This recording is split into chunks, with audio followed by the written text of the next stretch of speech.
What is the acceleration due to gravity where you are right now? Little g, 9.8 meters per second, right? Interestingly, the answer is not always yes. Acceleration due to gravity varies depending on where you are geographically located on Earth and your altitude.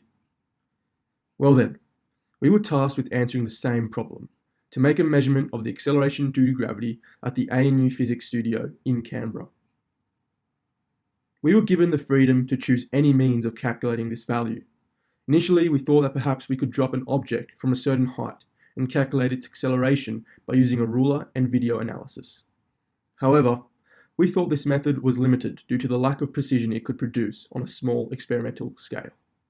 Instead, we decided against that and realized that designing a pendulum would offer us with a more useful approach to finding the acceleration due to gravity.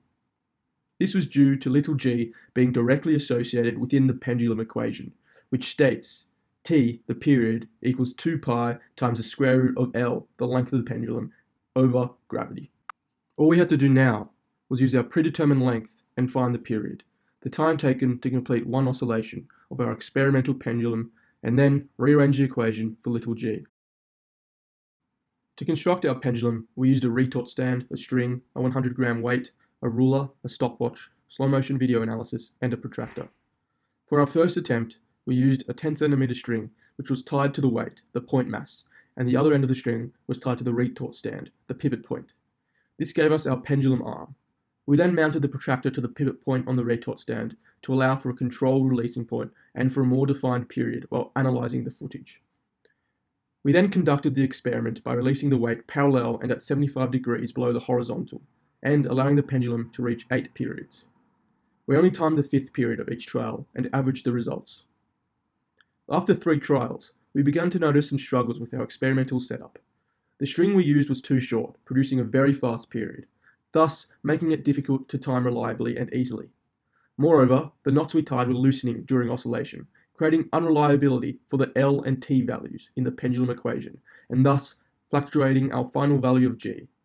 Also, only timing the 5th period of oscillation during the trials meant our mean value calculated was unreliable. So, we made some changes.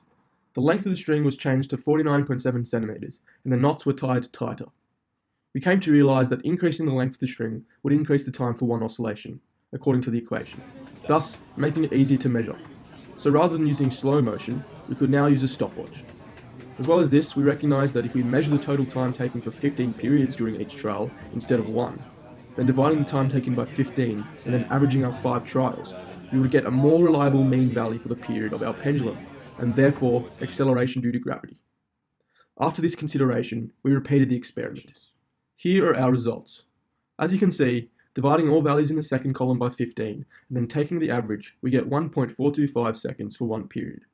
Using this, we firstly rearrange the pendulum equation to get the length of the string over the period over 2 pi all squared equals g.